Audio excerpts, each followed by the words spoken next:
d'être là. Moi, je me présente, je suis Yesol de ToSmart et aujourd'hui, donc, j'accueille Gilda Guillot. Bonjour Gilda. Bonjour Yesol. Bon, j'espère que tu vas bien. Tout va bien. Bon, super. Impec. Alors, nous, chez ToSmart, on est créateurs d'applications métiers. Donc, on accompagne les franchises en digitalisant et en automatisant vos process métiers. Vous, ce qui vous permet de sécuriser votre croissance, mais aussi celle de vos franchisés. Voilà l'importance. Donc, pour ça, on crée vraiment des outils simples et adaptés à votre activité et à vos usages. Et c'est dans ce cadre-là qu'on a croisé la route de Gilda, donc fondateur de la franchise Renéa dans le domaine de l'assainissement. En tout cas, moi, je suis ravie de partager ce webinaire avec toi. Alors, aujourd'hui, Gilda, toi, tu connais un vif succès avec Renéa, on peut le dire. Tu as lancé ta franchise en début d'année et tu as déjà 6 franchisés à ton actif, si je ne me trompe pas. C'est ça. Parfait. Et du coup, on a trouvé ça tout naturel que tu viennes donner aux futurs franchiseurs ou aux actuels franchiseurs les ficelles pour bien développer leur réseau et également, pourquoi pas, donner envie à de futurs franchisés Renéa. Donc, nous allons commencer. Alors, pour les personnes qui ont des questions, on a un temps imparti à la fin du webinaire pour y répondre. Vous pouvez aussi les taper en live dans le chat et on les reprendra par la suite. Voilà. Alors, hop, tout d'abord, voilà. Est-ce que tu peux nous faire un historique de Renéa? Donc, tout simplement nous expliquer comment l'histoire a commencé. Eh ben, pas de souci. Donc déjà, je vais remettre la chose à leur place. Je suis effectivement un jeune franchiseur, donc je n'entends pas donner de leçons aux autres, mais plutôt dire comment on a effectivement bien préparé le projet en amont, ce qui nous a permis d'aller assez vite sur cette première année de déploiement, puisqu'on a également d'autres contrats qui sont signés, donc on devrait finir l'année avec 10 franchisés, ce qui est effectivement un peu au-dessus de nos ambitions. Par contre, ça s'est fait parce qu'il y a eu une grosse période d'anticipation. Rapidement, qui je suis et qu'est-ce que ce concept Renéa? Donc moi, je n'étais pas du tout prédestiné à travailler dans ce domaine du traitement de l'eau. J'ai fait des études de commerce, puis ensuite, j'ai ma principale expérience dans le domaine de l'immobilier. C'est à cette époque-là que j'ai découvert en fait quelque chose dont je n'avais pas du tout connaissance, puisque j'étais un citadin pur souche. C'est-à-dire que lorsqu'on arrive en campagne, on a l'obligation de traiter ces effluents, comme on dit, à la parcelle, c'est-à-dire les gens doivent se débrouiller leurs effluents. Et quand j'étais agent immobilier, j'ai vite constaté que c'était un problème, alors double, un problème que j'avais avec mon éthique, parce que j'avais toujours été sensible à ça, je faisais partie des casse-pieds quand on était jeune avec les copains, qu'il y en a un qui jetait un papier par terre, à lui casser les pieds, alors pourtant à l'époque on n'avait pas la sensibilité qu'on a aujourd'hui. Donc moi d'aller dans des maisons où je voyais que les gens rejetaient directement leurs eaux usées dans le fossé, qui du coup arrivait dans la rivière du coin, ça me posait un peu problème. Mais surtout, je constatais qu'à chaque fois que j'avais une maison à vendre en campagne, c'était un vrai frein à la vente. C'est-à-dire que les gens arrivaient, comme ils étaient comme moi avant de m'intéresser au domaine, ils ne connaissaient pas. Et par conséquent, j'avais beaucoup de mal à vendre ces maisons-là. Je ne trouvais pas d'artisans trop pour pouvoir me chiffrer ça. Donc voilà, j'ai gardé ça dans un petit coin de ma tête. Puis un jour, j'ai rencontré quelqu'un qui m'a dit, voilà, il y a une grosse rénovation qui va se faire dans la profession. Il y a un arrêté qui est en réflexion. Pour rénover en fait l'assainissement sur le territoire français et se mettre en conformité avec l'Europe. Je ne vais plus rentrer dans les détails, je vous rassure après, mais c'était juste pour savoir comment on arrive là. Et j'ai fait un truc un peu fou, c'est que j'ai tout quitté, je gagnais très bien ma vie dans l'immobilier, j'étais bien implanté et j'ai tout laissé tomber pour me lancer dans cette activité. On m'avait toujours dit dans la vie, pour réussir, il faut être au bon endroit au bon moment. J'ai considéré que là, c'était le cas, que ça répondait à mon éthique, que je voyais qu'il y avait un vrai besoin sur lequel on avait peu de réponses en face, puisque comme je vous le disais, j'avais du mal à trouver des gens pour me faire des devis. Et donc, j'ai lancé mon activité en juillet 2009 et le fameux arrêté qui était à l'étude au gouvernement a été publié le 7 septembre 2009. Donc voilà, donc, je me suis fait mes armes en tant qu'on dit d'agent commercial avec une société locale pendant les 4 premières années. Et puis j'ai monté donc ce qu'on appelle dans le jargon mon pilote, puisque c'est ce qui m'a permis après de développer le Renéa, qui s'appelait initialement Contact Assainissement. En quelques années, on a obtenu une position dans un premier temps de leader sur notre département, puis sur notre région. Et du coup, ça m'a amené à me questionner à peu près aux alentours de 2018, de dire qu'est-ce que je fais de ça? Est-ce que je me satisfait de me dire c'est bien, je suis le plus beau, je suis le plus fort localement, ou est-ce que je me dis, bah, tiens, il y a peut-être des choses dans ma pratique qui m'ont permis d'atteindre cette position de leader, et est-ce que je ne peux pas la développer? Donc là, j'ai été confronté à un premier problème que je peux soulever pour des futurs franchiseurs, c'est qu'à l'époque, j'avais un associé, donc en 2018, et pour lui, ce n'était pas du tout envisageable de se remettre en danger alors qu'on avait atteint une situation où on était confortable. Et donc, il a fallu 2 ans de négociation pour qu'il accepte enfin de me revendre ses parts et que je puisse lancer ce projet-là, donc en 2020. Et comme vous pouvez voir dans le petit déroulé, là, on a 2 ans qui se passent entre le moment où vraiment je m'y intéresse sérieusement et le moment où on commercialise le concept. Et donc, c'est un peu de ça qu'on va parler aujourd'hui. Qu'est-ce qui s'est passé pendant cette époque-là? Donc, j'ai commencé par faire ce qu'on appelle un audit de franchisabilité avec un cabinet lyonnais, pour ceux qui sont dans la partie, notamment M. Diaz qui nous disait, donc, qui doit connaître, qui s'appelle Framboise. Et derrière, on est parti sur une période de 18 mois de modélisation du concept. Et c'est pendant cette période-là que j'ai rencontré justement TooSmart, puisque l'objectif était de se dire, je veux vraiment démarrer en ayant un maximum d'outils à mettre à disposition et surtout en ayant bien pensé, réfléchi le concept. Et c'est ce qui aujourd'hui porte ses fruits, parce que beaucoup de candidats que je rencontre, ils me le disent ouvertement, vous êtes un jeune réseau, c'est inquiétant, mais très rapidement, ils disent, ah oui, mais par contre, on voit que vous avez un gros background derrière vous, parce qu'effectivement, ça fait 13 ans que je fais ce métier-là. En plus, vous avez mis en place des vrais outils qui permettent de mettre le pied à l'étrier dans des bonnes conditions. Donc, voilà un petit peu comment, en 13 ans, on passe d'une idée, d'une conviction à un produit, à un concept qui est en train de bien se développer. On a effectivement beaucoup de sollicitations. Alors, bizarrement, depuis que l'été vient de s'écouler, et malheureusement, avec tout ce qu'on a vécu, on voit que la prise de conscience est encore plus forte. On a eu beaucoup de demandes sorties d'été de gens qui se disaient « je veux donner du sens à ma carrière et là, vous récupérez les eaux de pluie, vous traitez les eaux usées, donc il y a a priori quelque chose à faire et ils veulent s'attacher à notre projet de développement ». Voilà en quelques mots, Yessel, l'histoire de Renéa, comment on en est arrivé là aujourd'hui. Top. Voilà. Merci pour cette petite rétrospective en tout cas. Par contre, je suppose que tu l'as dit, tu as rencontré quelques problèmes, donc ça n'a pas été un long fleuve tranquille. Est-ce que tu peux nous donner les plus gros enjeux, en tout cas, selon toi, quand on devient franchiseur? Alors, effectivement, on a mis le doigt sur 3 points principaux.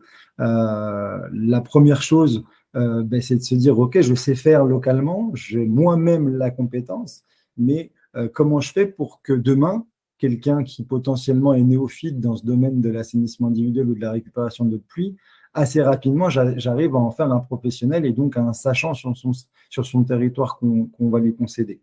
Donc là, il y a eu un gros travail à faire et là-dessus, j'invite vraiment les gens à prendre le temps de poser les choses. Moi, j'ai rédigé un livre blanc, par exemple, qui fait 70 pages et qui concerne uniquement comment se déroule un entretien chez le particulier pour arriver à proposer la solution optimum. Donc, j'ai vraiment produit pas mal d'écrits. Je pense que je dois avoir fait 200-300 pages où j'ai sorti mes tripes, tous les process sur tous les items, ce qu'on apprend en école de commerce notamment, mais donc la stratégie prix, la stratégie distribution, etc. Et donc, ça, c'est vraiment important parce qu'on a le savoir quand on est dans cette stratégie-là, mais il faut être sûr qu'on arrive à la transmettre pour que les autres aussi réussissent. Ce n'est pas parce que nous, on a réussi que les autres vont réussir. Donc ça, c'était important. Dans la même veine, effectivement, il fallait s'assurer que le concept, il était duplicable, que je n'étais pas sur quelque chose qui était localisé en Bretagne parce qu'on a des problématiques d'assainissement qui sont plus importantes que dans d'autres régions.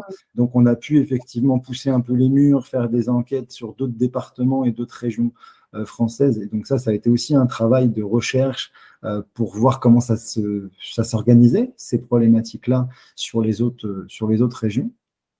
Et puis, l'autre sujet, c'était de dire comment je fais pour simplifier la vie et pour garantir la réussite de mes futurs partenaires. Et donc, ça s'est passé par le développement d'outils.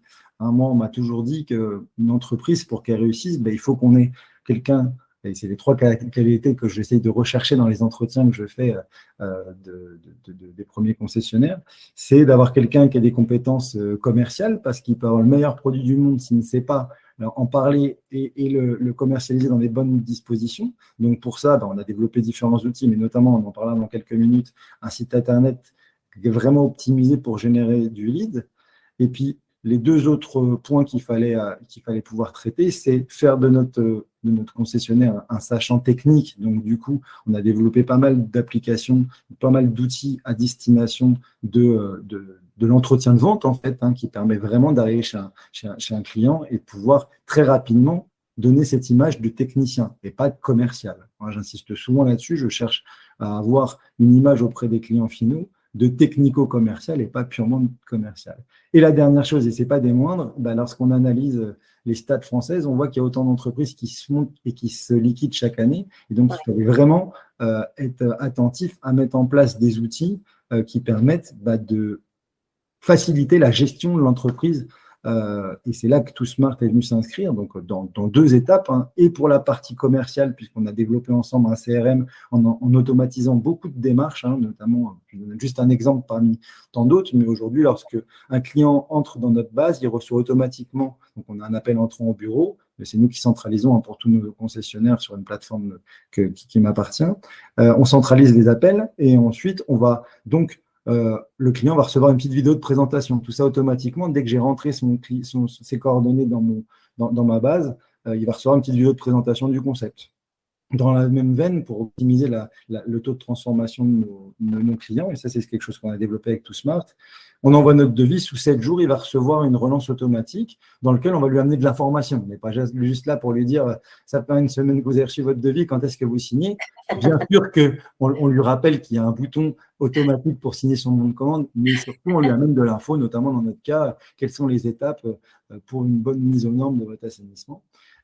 Et puis ensuite, on part dans tout un process de relance téléphonique, pareil, qui est automatisé pour que le concessionnaire se lève le matin et dise « Ah ok, oui, j'ai Monsieur Dupont là, que j'ai vu il y a un mois, il faut que je le rappelle aujourd'hui. » Parce que le client, en l'occurrence, nous a dit « Moi, je ne serai pas dispo avant un mois. » Donc, on a vraiment optimisé toute la partie commerciale grâce à cet outil et on a simplifié la gestion grâce à l'outil, comment dire, ERP, où là, c'est pareil, pour tout ce qui est facturation, tout est automatisé, ils reçoivent la facture. Si au bout de 7 jours, on n'a pas de nouvelles, les clients reçoivent une première relance amicale, etc., etc. Je ne rentrerai pas dans le détail, et puis peut-être que Yessel en parlera un petit peu plus tout à l'heure, mais voilà, qu'est-ce qu'on peut faire aujourd'hui avec des outils. Là, surtout, Gilda, c'est qu'on sait que devenir franchiseur, c'est vraiment un autre métier, un métier à part entière pour le coup. Aujourd'hui, quels sont tes conseils pour les personnes qui, justement, veulent lancer leur marque en réseau? Ouais. Alors là-dessus, effectivement, il y a des vrais bons conseils, je pense. En tout cas, comme moi j'ai suivi, et parce qu'on me l'a dit et que je remercie, j'ai vite constaté que c'était une réalité. Il faut se donner du temps. Il faut se donner du temps et accepter qu'on ne peut pas rester dans l'opérationnel de notre pilote tout en développant notre réseau. Donc moi, lorsque j'ai décidé de lancer ce concept-là, j'ai mis en place un gérant dans mon activité pour pouvoir me concentrer sur mon développement. Et j'ai bien constaté très rapidement que je ne pouvais pas être et à gérer l'opérationnel de tous les jours, rencontrer les clients, gérer les chantiers, etc., et à développer un réseau de concessions. Donc déjà, une bonne chose très importante que je dirais, c'est qu'il faut anticiper le projet, l'anticiper en se disant il va falloir que j'y consacre du temps. Je vous ai expliqué qu'il s'est passé quasiment 2 ans entre l'idée et la mise en commercialisation. Anticiper le budget. Ça, je suis désolé pour certains qui pourraient penser qu'on développe un réseau de franchise parce que juste on a envie. Pour juste la petite histoire, moi j'avais budgétisé en fonds propres, puisque j'ai une holding, 80 000 euros, ça ne m'a pas suffi, donc j'ai dû retourner taper à la porte de ma banque parce que effectivement, on ne mesure pas obligatoirement au démarrage qu'il y a plein de choses si on veut faire les choses bien, c'est-à-dire protéger son nom, donc tout ce qui est démarche INPI et sur le nom et sur la baseline, etc.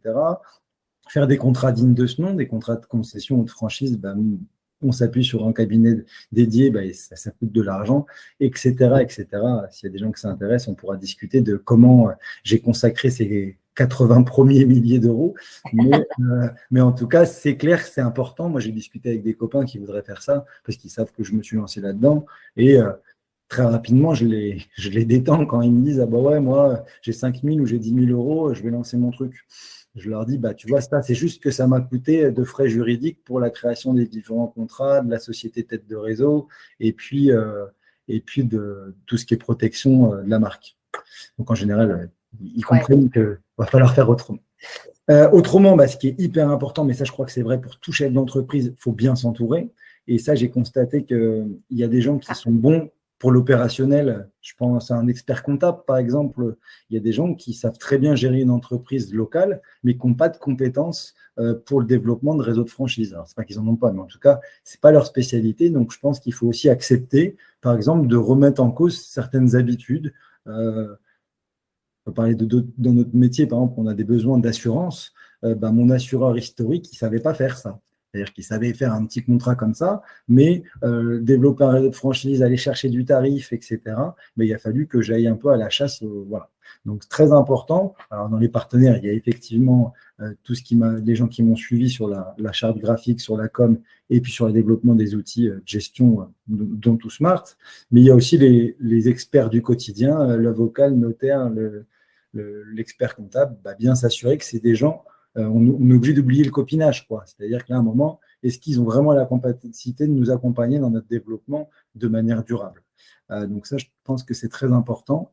Mettre en place un processus de recrutement clair, ça aussi, c'est très, très, très important. On en parlait rapidement avec M. Diaz quand il est arrivé avant les autres. Aujourd'hui, le grand piège sur lequel beaucoup de gens qui avaient fait ça avant moi m'ont alerté, c'est attention, on a tous la facilité de se dire, tiens, il y a un candidat qui s'intéresse à mon concept, je vais le prendre. Bah oui, on est en phase de démarrage, on a envie de prendre un peu tout ce qui vient. Et donc là-dessus, il faut s'abstenir à être sur un process précis et que si le candidat ne correspond pas, qu'il y a une des étapes qui ne valide pas, se dire, même si le feeling était là, même si j'ai vraiment envie de recruter, parce qu'on a mis beaucoup d'argent sur la table, donc on a envie aussi que ça rentre de l'autre côté, faut mieux accepter de prendre son temps. Moi, en tout cas, je n'ai pas honte de dire que j'ai refusé plusieurs candidatures de profils qui, pour moi, n'allaient pas réussir parce qu'ils n'avaient pas le bon état d'esprit ou parce qu'ils étaient complètement dénués de toute appétence commerciale, par exemple. On travaille avec du particulier, donc on est dans un métier où il faut un minimum quand même d'empathie, d'écoute, etc. Donc ça, je pense que, en tout cas, si je pouvais donner un conseil sur lequel on m'avait dit de faire attention et je m'y suis abstenu et je suis content parce qu'aujourd'hui, j'ai 6 concessionnaires qui sont homogènes dans lesquels on a une super ambiance. Et je vous dis, je pense à un particulièrement que je n'ai pas pris parce que lui, je sentais qu'il allait être vraiment le vilain canard dans la classe et qu'il allait avoir une mauvaise attitude sur les autres. J'ai vu son attitude quand je lui ai refusé la candidature. Ça m'a fait que confirmer que j'avais bien fait de prendre cette décision.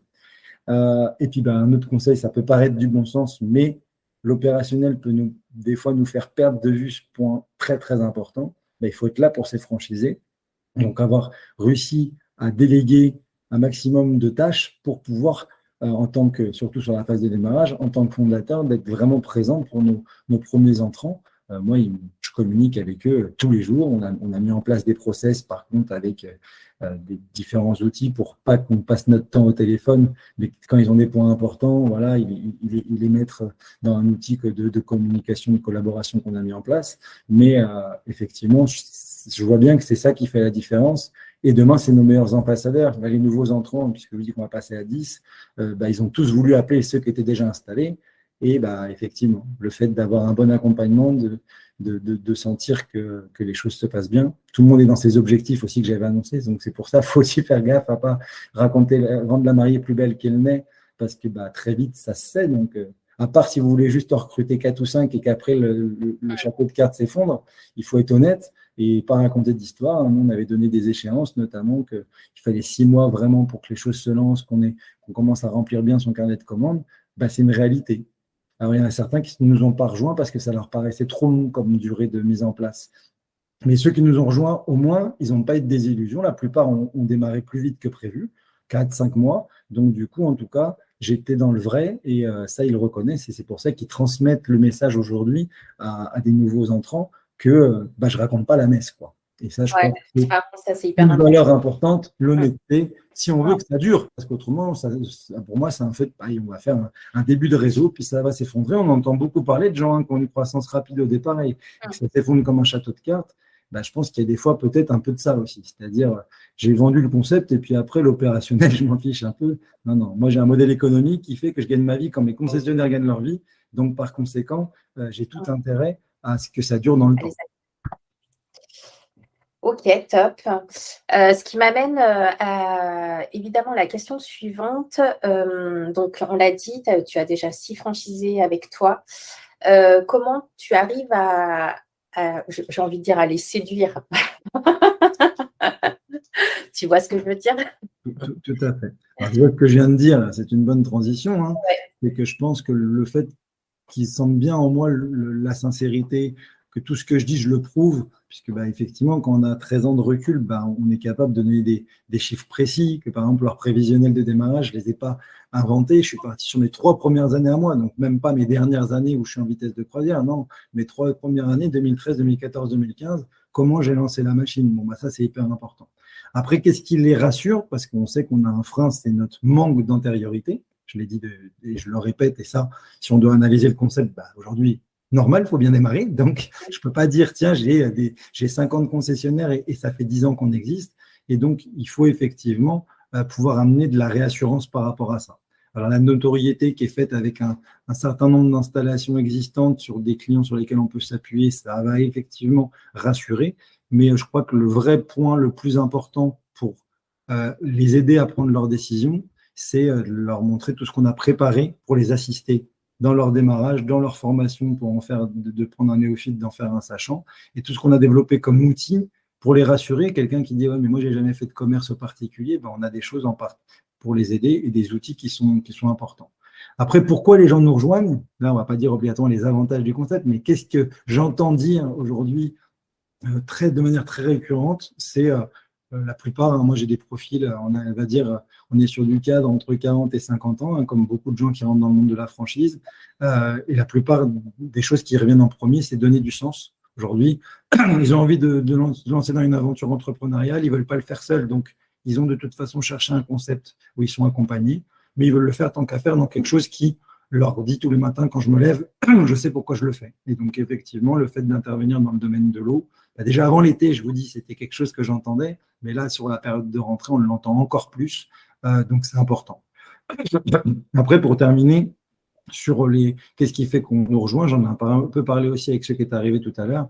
Aujourd'hui, on a voulu vraiment créer un concept qui soit accessible financièrement au plus grand nombre. On sait que les conditions bancaires se tendent en ce moment et que du coup, l'accès au crédit se complique.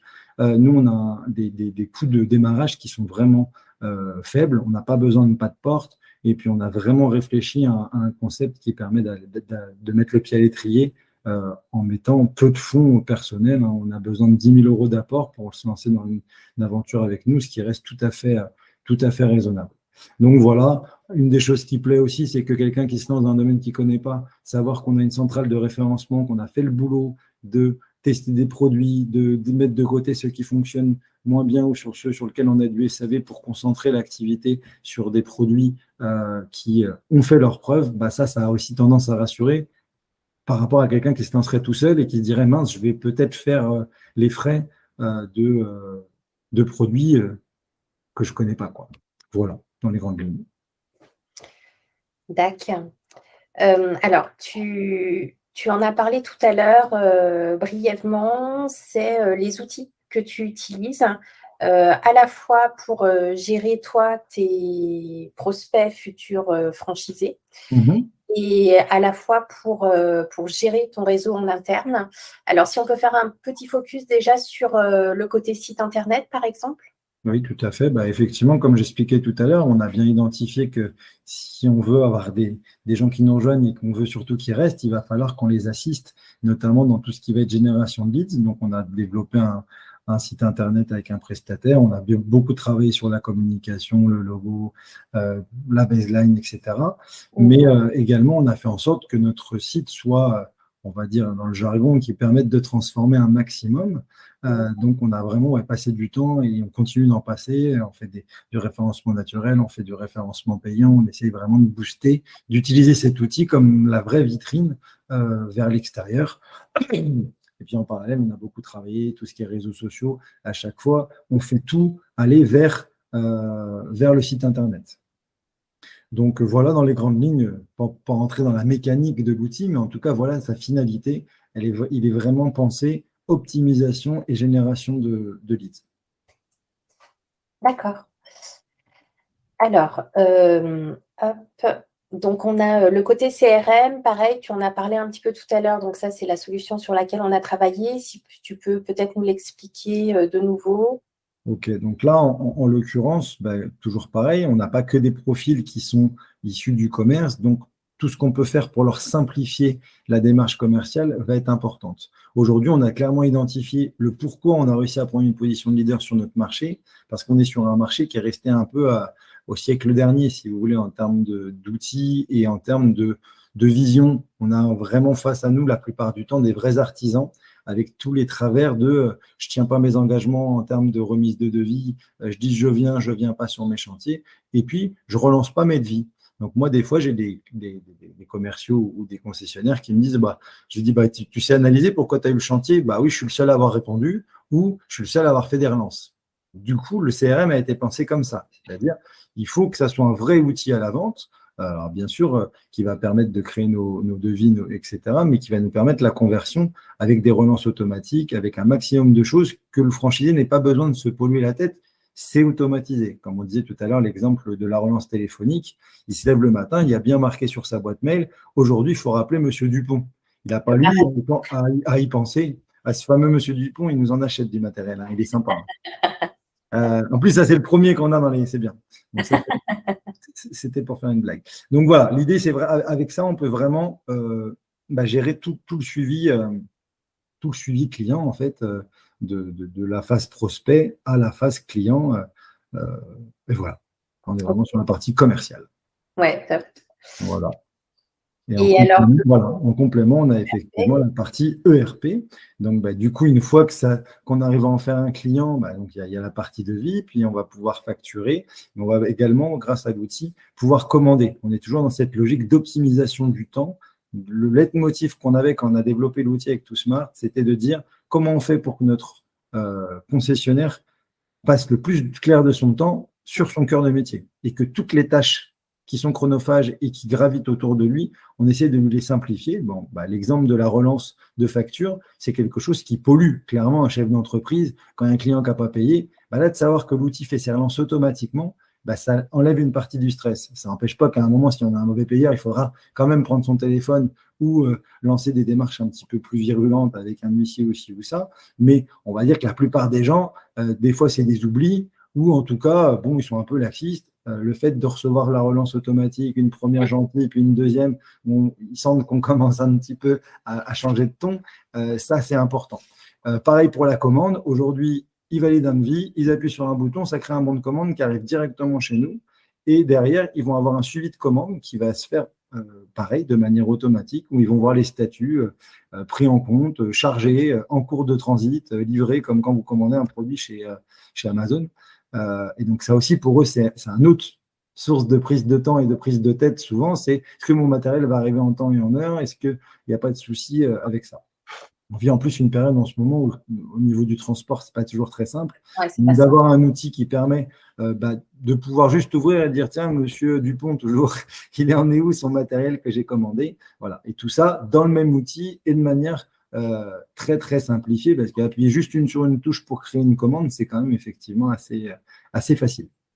Voilà dans les grandes lignes. Après, comme on met, ça nous permet aussi, du fait d'avoir plein d'éléments chiffrés, de pouvoir les aider dans la gestion. On disait qu'il y a autant d'entreprises à se fermer qu'à s'ouvrir chaque année. Et on voulait pouvoir être alerté très rapidement si jamais ça dévie. Et donc, du coup, on a, grâce à ça, la possibilité de pouvoir analyser les rentabilités des chantiers. Donc, lors de nos points mensuels, on prend un petit moment pour dire, tiens, attention, tu as vu que sur ce chantier-là, tu es en dessous du taux de marge moyen qu'on t'a conseillé. Donc, essaye de rectifier le tir. Alors qu'autrement, souvent, et ça tous les gens qui ont été chefs d'entreprise le savent, ben, on attend notre bilan de fin d'année, puis là on découvre, on pensait qu'on avait fait une année correcte, et puis on se dit, ah oui, ben mince, en fait, c'est pas si terrible que ça. Mais ben voilà, on a dû attendre une année pour rectifier le tir. Là, on peut le faire très rapidement. Il y a des choses très faciles à comprendre en ce moment qui posent problème, hein. Les transports ont augmenté, par exemple, le coût des matériaux aussi. On a un concessionnaire qui ne répercuterait pas ces augmentations-là sur ses devis, ben, à un moment, il va baisser sa marge. C'est logique. S'il vend le même prix qu'avant, mais qu'il a une augmentation, bon, ben, là-dessus, c'est des choses sur lesquelles on va très rapidement voir, attention, où il fait trop de remises parce qu'il est en phase de démarrage, donc il veut convaincre les clients, mais il faut être capable de lui dire, c'est bien de créer l'opportunité, peut-être des fois en offrant quelque chose ou en faisant une petite remise, mais attention, 5% c'est tolérable, 10, 15, 20, ça ne l'est pas parce que tu ne vas plus être rentable et qu'on n'est pas là pour faire du chiffre d'affaires, mais bien pour faire du résultat. Ouais, toujours comme tu le disais, c'est vraiment accompagner, alerter, enfin, tes Tout à fait. proches de tes Tout à fait. franchises. Top. En tout cas, sache que ça a été un réel plaisir pour nos équipes de bosser sur MyRenea avec toi. Et tu l'as très justement dit, en fait, l'idée, c'était vraiment que tu nous aides à connaître ton métier parce que chacun son métier et nous, l'assainissement et le traitement des eaux, c'était quand même pas inné chez nous. Du coup, voilà, tu as su nous accompagner sur ton fonctionnement en interne, nous dire comment ça allait se passer chez tes futurs franchisés. Et une fois que tout le process a été vraiment dessiné, on a pu mettre ensemble en évidence, en fait, tout simplement tes besoins. Et du coup, c'est comme ça qu'on a pu te créer une application qui est vraiment sur mesure pour toi, pour ton activité et tes usages. Voilà, donc ça, c'est vraiment notre… on s'attache vraiment à ce process-là. On a d'ailleurs fait une étude pour le coup sur les 3 critères de choix pour un franchisé, c'est-à-dire comment un franchisé va aller choisir la marque pour laquelle il va aller travailler. Et il y a 3 critères qui en sont ressortis. Donc, tout d'abord, les produits. Alors oui, on veut donner du sens à sa vie. Oui, on a un autre projet de vie, mais on ne va pas aller vendre n'importe quel produit, n'importe quel service. Donc ça, c'est important en choix numéro 1. Après, la rentabilité. Bon, ça, on ne va pas se leurrer, hein, tu l'as dit. Voilà, ça reste un critère important. Et les outils.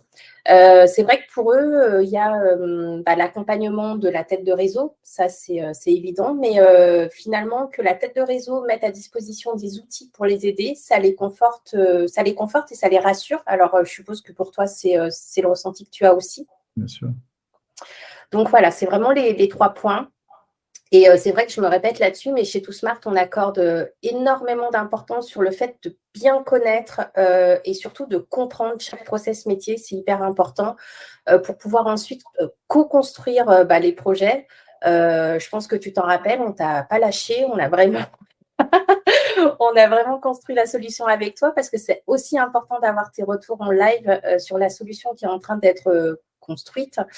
Voilà. Du coup, nous, on accompagne vraiment les franchises, les têtes de réseau sur toutes les parties importantes, que ce soit le côté recrutement, la formation, tout ce qui est génération de business et puis l'animation et tout ce qui est pilotage de réseau.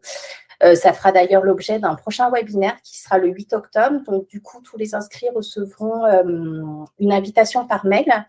L'idée de ce prochain webinaire, c'est vraiment de faire un tour d'horizon des outils que peuvent utiliser aujourd'hui les franchises dans leur quotidien. Alors, pas que nos outils, hein, on fera un petit focus sur quelques cas clients, mais on fera un tour sur les outils de mailing, les outils de prospection, les outils marketing. T'en as parlé un petit peu tout à l'heure. Voilà, c'est des choses qui sont importantes. Voilà, tout simplement. Et vous pouvez en attendant suivre nos 2 pages, et la page Renea sur LinkedIn et la page TooSmart. En tout cas, merci Gilda. Est-ce que vous avez des questions de votre côté? On peut peut-être faire un petit tour. Concernant les solutions qui ont été, les logiciels qui ont été créés à la fois par TooSmart, mais également le site internet, combien de temps exactement est-ce que ça vous a pris et demandé? On va dire qu'au global, je compterais une petite année dans le sens où il y a eu une vraie phase de réflexion, c'est-à-dire que qu'est-ce que j'avais besoin. Ensuite, ça va prendre un petit trimestre, on va bien être dans la réflexion. Ensuite, on travaille avec le développeur. Je pense que je suis à peu près dans les mêmes bases entre les deux partenaire, celui qui m'a fait le site internet, et ToSmart qui m'a fait les applications métiers, où là, on a eu à peu près 3 mois de développement de l'outil. Et puis ensuite, il y a 3 à 6 mois d'ajustement, de phase de test, d'amélioration du produit. Donc oui, allez, quand je dis 1 an, je suis peut-être un tout petit peu large, je dirais entre 6 et 9 mois, vraiment pour avoir le produit qui est optimisé, quoi. Voilà. En comptant justement l'utilisation, nous, c'est avant de la mettre entre les mains de nos concessionnaires, je l'ai utilisé sur mon pilote pendant plusieurs mois pour corriger les petites choses qui devaient être corrigées. Voilà. Ok, merci beaucoup. Alors, je suis en train de regarder aussi dans le chat, je n'ai pas forcément de questions. Est-ce qu'il y a d'autres questions par hasard? Si on n'y a pas d'autres, on peut s'arrêter là. Très bien. Merci, Jordan. Bonne Merci. journée également. Ça marche.